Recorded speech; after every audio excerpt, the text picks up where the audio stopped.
Today on the channel, I would like to present one of the oldest Montandon clocks ever documented. Among the hundreds of watches, movements, and clocks connected with the Montandon watchmaking dynasty, very few surviving objects take us this close to the beginning of its documented history. The clock I am presenting today was made in Paris during the years, these were the final years of the reign of Louis XVI of France. It is constructed from white marble, finely chased gilt, bronze, and blue and white classical medallions. Its design belongs to the refined Neoclassical world of the late 18th century. This was when a luxury clock was expected to do far more than measure time. It could express education, philosophy, artistic taste, and moral character. The dial of this clock bears the name of a partnership that had almost completely disappeared from horological history. This is Yersin Montandon à Paris.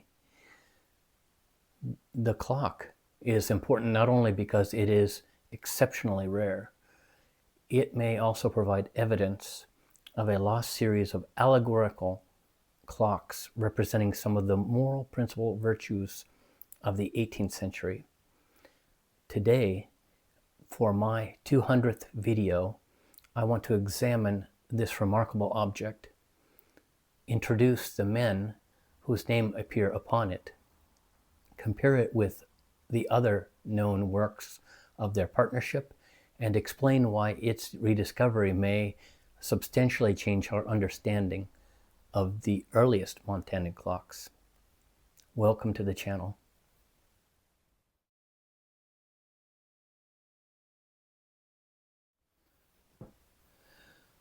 This clock entered the documented history of Yersin Montandon in June of 2026, when it was brought to my attention through Gregory Redding Antiques.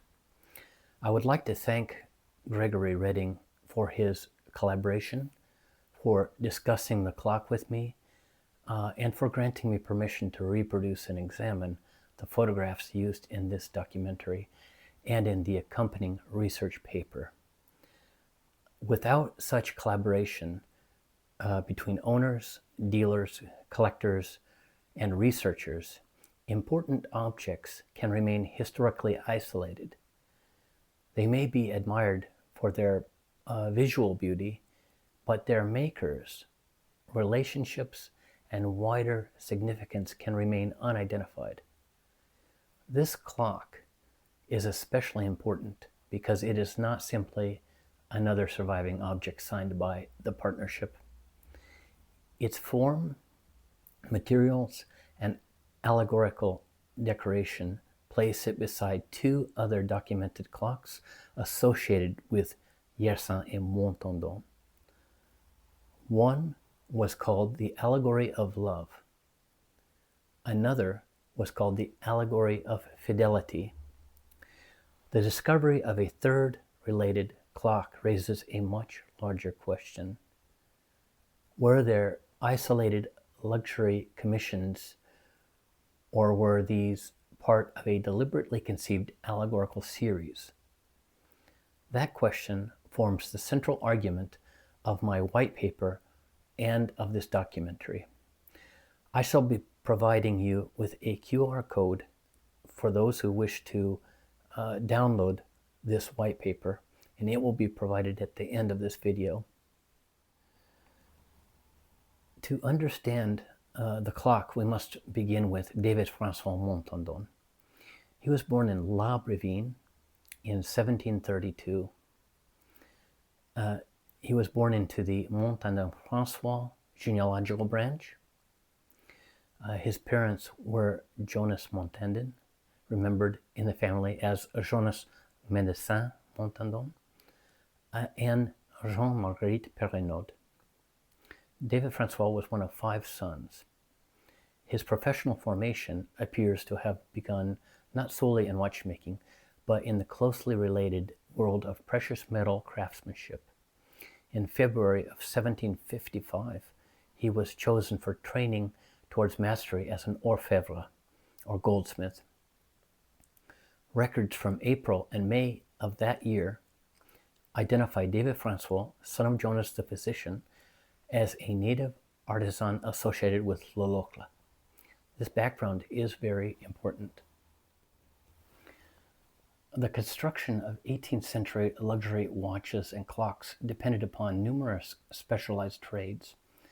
A maker trained in goldsmithing and case construction possessed an understanding not only of mechanisms, but also of materials, finishing, proportion, and the presentation of luxury objects. David-François eventually became both a master goldsmith and a master clockmaker. In 1755, at approximately the beginning of his professional formation, he was also associated with the Masonic Lodge aux Trois Étoiles Flamboyantes. This connection places him within an organized social world of artisans, craftsmen, and educated professionals, networks within the canton of Neuchâtel. At some point before 1770, he left the region and established himself in Paris, France. A decree of the Council of State of King Louis XV records that David Montandon was received into the Parisian mastery in 1770. His admission formed part of an unusual royal measure through which 40 clockmakers were accepted in connection with a tax imposed upon the clockmakers community. This was not a minor professional distinction. The rank of master provided the legal right to operate independently within the Parisian trade. It placed David-François inside one of Europe's most demanding and prestigious centers of luxury horology. The French horological dictionary, compiled by Tardy, subsequently records David Montandon at Rue Hurepoix in 1772, and as a monteur de boîte, or watch case assembler, at the Temple in 1779. He married Marie-Madeleine Sandos in 1776. Their daughter Rose was born in La Bravine in 1780, and a second daughter, Henriette, was born there in 1783. These births suggest the family retained active connections with Neuchâtel, even while David-François pursued his profession in France. A passport application made in 1808 by a Swiss merchant named David-François Montandon was represented as a final trace of the clockmaker, although this identification must remain cautious rather than definitive. The documentary record is incomplete. The objects, therefore, become especially important witnesses to his career. So David-François Montandon was joined by a younger Swiss watchmaker, Jonas-Louis Yersin, born in 1752 and originating from Fleurier. This is very close to La Bravine.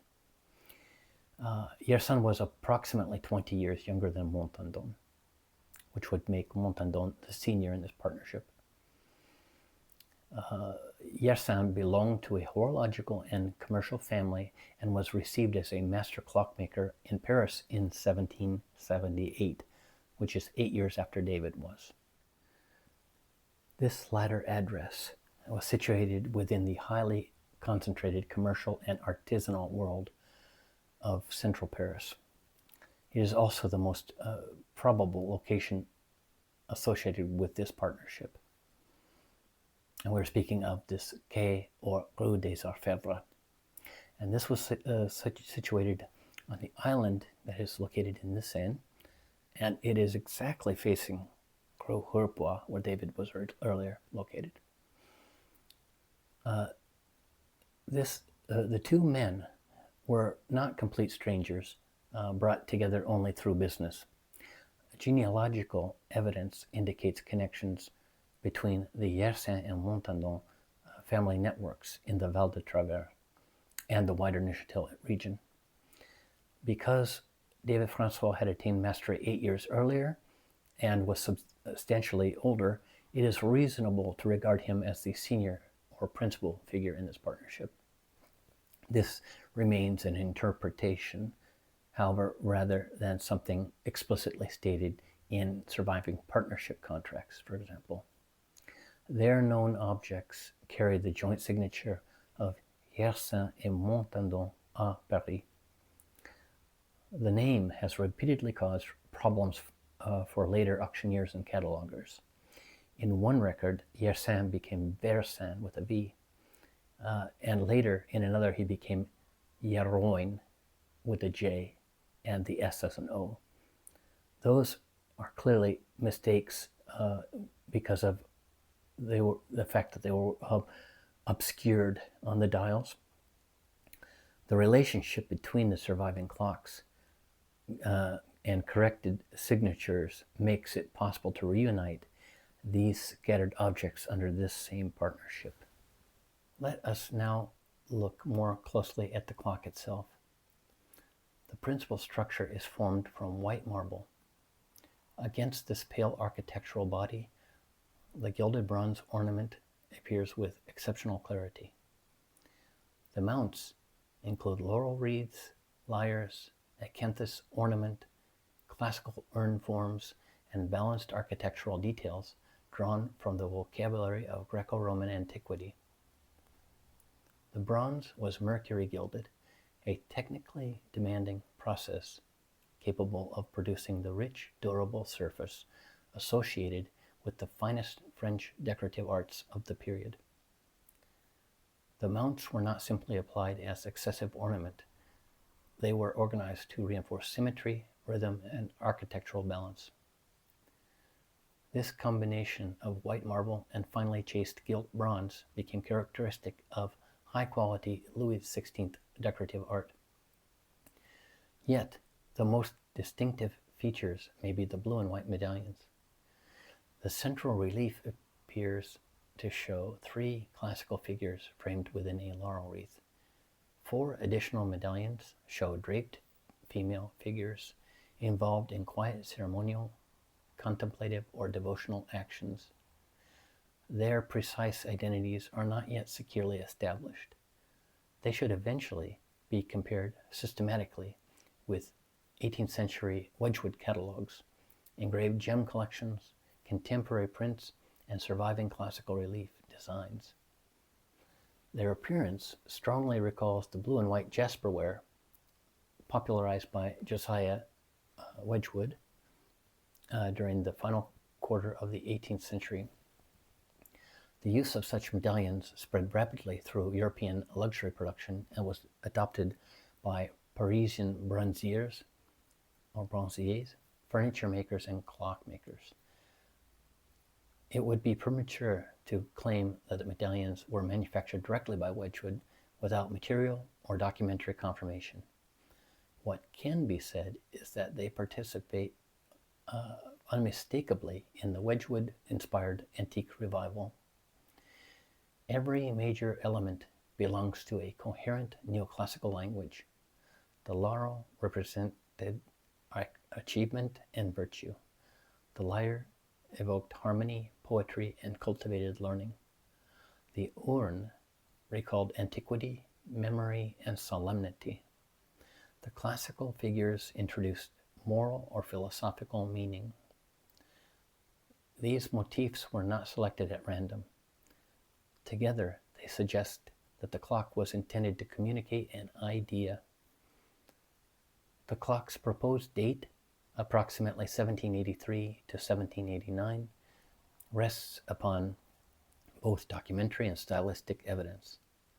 The partnership was active by the early 1780s, and the clock's refined domestic allegory belongs more naturally to the final years of the Ancien Régime than to the politicized visual language that followed the French Revolution. Revolutionary and Napoleonic art increasingly adopted military trophies, fasces, eagles, Egyptian subjects, and emblems of civic sacrifice or imperial authority. This clock belongs to another world, the elegant, philosophical, and morally instructive culture of the late Louis XVI Paris. The clocks should also be considered alongside the surviving watches of the partnership. The best known example is preserved in the Louvre. This extraordinary round gold watch dates from approximately 1789 or 1790. Both its dial and movement are signed Yersin Montandon à Paris. Its gold case is bordered with pearls, while the enameled reverse depicts 3 children playing with a dog in a natural landscape. The watch uses a key-wound verge and fusée movement appropriate to high-quality French production of the period. The Louvre object carries the serial number 2162 and is now catalogued as OA8387. It entered the museum in 1935 as part of the Olivier family collection of more than 200 17th and 18th century watches. Its materials, scale, and preservation indicate that it was created for a wealthy purchaser. A connection with elite or courtly society is entirely plausible, although no particular original owner has yet been identified. A second signed watch may be earlier than this. This is a large silver calendar watch with the movement number of 1447. Its dial includes an outer scale numbered from 1 to 31, indicating the days of the month. The longer calendar hand that once displayed the date is now missing. The movement is signed with the same partnership name, Yersin Montandon à Paris. Thus, this is a quantième watch. Because its serial number is substantially lower than that of the Louvre watch, and because of its stylistic characteristics, it may be the earliest presently known watch signed by a Montandon maker. Serial numbers alone, however, must be treated carefully unless an uninterrupted production sequence can be demonstrated. A later ownership inscription in this silver watch reads, Crotte, Montarlot, 1895. Montarlot-les-Champlittes lies in Haute-Saône, north of Dijon, close to the region where the watch resurfaced in 2022. That inscription gives the object a later geographic anchor and suggests that it may have remained within the same local or family environment for more than a century. Together, the two watches demonstrate that Yersin Montandon produced both elaborate luxury watches and more technically specialized calendar pieces. The clock reveals an even broader ambition. The first major comparative object appeared publicly in France in 2017. It was offered at Lisieux and described as a Louis XVI pendule borne constructed in gilt bronze and white marble. The auction catalogue read the signature as Yersin Montandon à Paris. Comparison with the securely signed watches and the wider documentary record shows that Yersin was almost certainly a misreading of Yersin. The clock was entitled The Allegory of Love. Its composition included a cupid and employs the same general language of white marble, gilt bronze, symmetry, and neoclassical ornament found in the newly documented clock. Mechanically, it is an exceptional piece. The auction described this in its records, indicating that it had functions for the hours, minutes, day of the week, calendar date from 1 to 31, and the seasons or quarterly divisions of the year.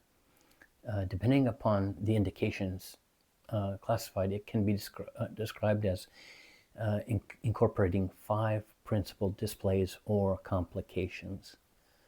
The movement was attributed in the auction description as Courvoisier, and the suspension has been altered. These details should be distinguished from the attribution of the complete clock, whose dial carries the partnership's signature. The Allegory of Love is presently one of the most mechanically sophisticated clocks associated with this partnership of Yersin Montandon. Its existence establishes that the partnership did not limit itself to conventional domestic timekeepers. It was capable of coordinating advanced calendar horology with ambitious sculptural and allegorical design. The second related clock takes us further back to an auction held at the Hôtel Drouot in Paris from the 17th to the 19th of May 1908.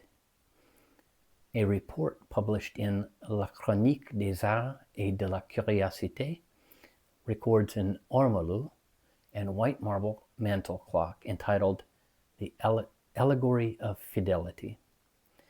It sold for 3,000 francs, a considerable price at that time. Once again, the partnership name was misread. The published record identifies the maker as Geroin or Yerroin and Montandon. The recurrence of such errors helps explain why the clocks were not previously recognized as part of the same body of work. The original clock has not yet been relocated, and the brief 1908 notice does not provide enough information for a complete reconstruction. Nevertheless, the title is decisive. An allegory of fidelity cannot be the same composition as an allegory of love dominated by Cupid. It represents a separate clock devoted to a different moral subject. With love and fidelity, we no longer only have decorative tendency. We have evidence of repeated allegorical production. So, what then does the newly documented clock represent? At present, its title is unknown. One plausible interpretation is constancy.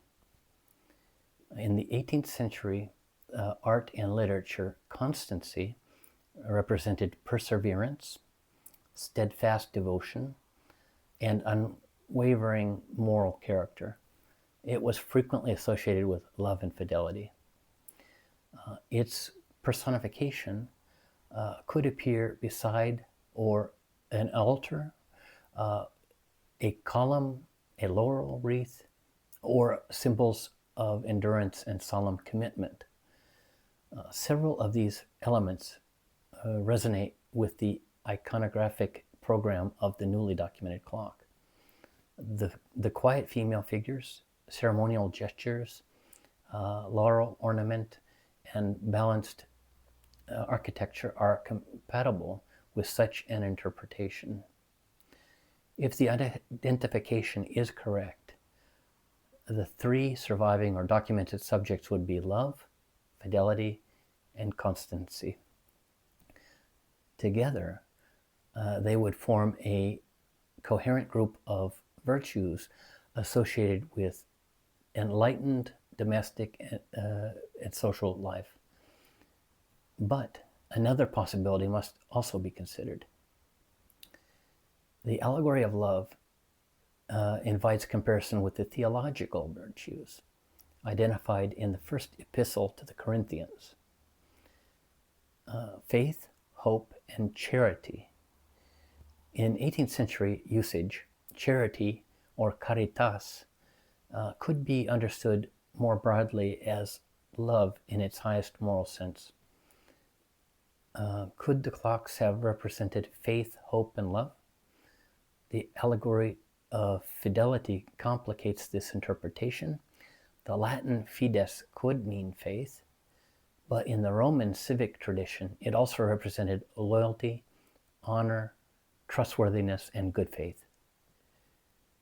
The designers may not have followed the one rigid theological or philosophical system.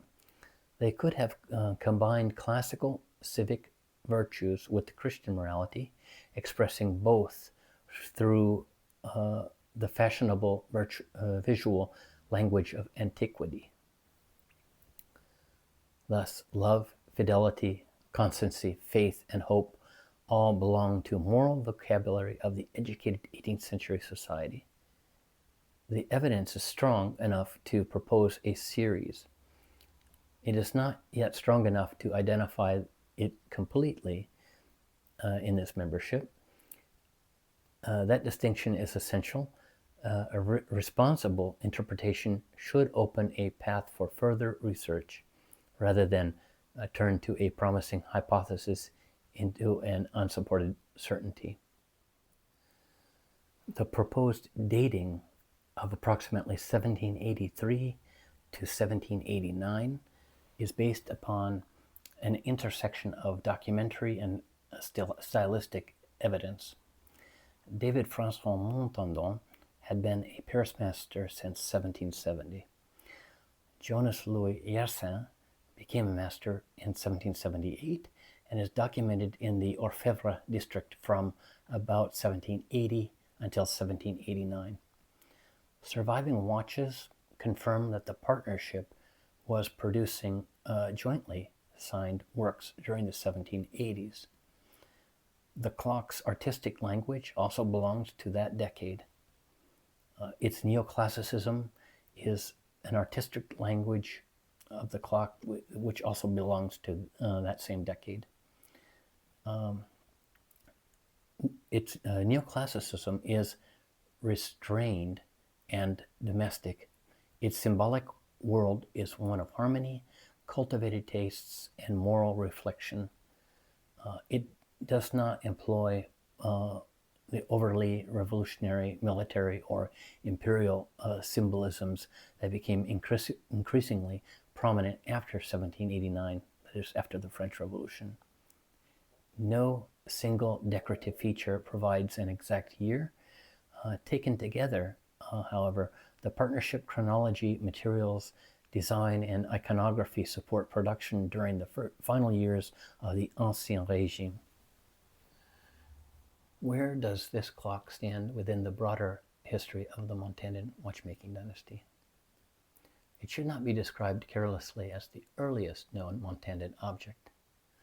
The silver quantième watch, serial number 1447, may be earlier, and additional objects may eventually emerge. It can, however, be placed among the oldest fully documented surviving Montandon clocks and among the most important monumental objects presently attributed to the family's early Paris history. Most surviving evidence of Montandon production consists of watches, watch movements, and later precision objects. A large Louis XVI mantel clock occupies a different category. It required coordination between the clockmaker, the maker or supplier of the movement, the marble worker, bronze founder, chaser, gilder, dial maker, and possibly a designer or merchant directing composition. The completed clock, therefore, reveals not only technical ability, but access to this network of Parisian luxury production. The known works demonstrate considerable range. A gold and enamel watch now in the Louvre, a silver calendar watch, a complex astronomical and calendar mantle clock representing love, a recorded allegory of fidelity, and now this newly documented neoclassical clock, possibly representing constancy or another moral virtue. This is not the surviving record of a minor or narrowly specialized workshop. It is evidence of a partnership capable of uniting Swiss precision, Parisian decorative craftsmanship, classical antiquity, and Enlightenment moral thought. The clock does more than add one object to a catalog. It changes the shape of the catalog itself. More than 2 centuries after its creation, this remarkable clock continues to communicate through its materials, its mechanics, and its imagery. Its white marble and gilded bronze place it within the finest decorative traditions of Louis XVI France. Its medallions preserve an allegorical program whose full meaning has not yet been recovered. Its signature reconnects it with 2 Swiss craftsmen whose Parisian partnership was nearly forgotten, and its relationship with the allegories of love and fidelity suggests that Yersin Montandon may have created an entire series of clocks devoted to moral virtues. Perhaps another example survives unidentified in a private collection somewhere. Perhaps the lost allegory of fidelity will reappear. Perhaps a clock representing hope, faith, constancy, or another related virtue is still waiting to be recognized. This documentary presents the principal evidence, but the complete analysis, references, and comparative discussion are available in my white paper.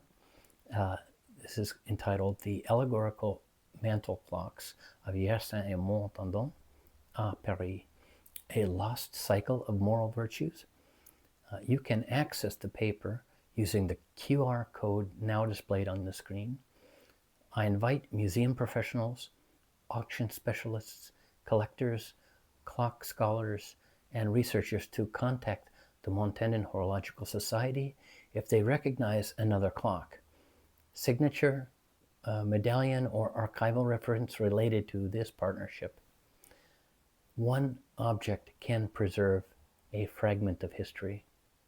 Several related objects can restore an entire forgotten chapter. Thank you for joining me for my 200th video. Adieu.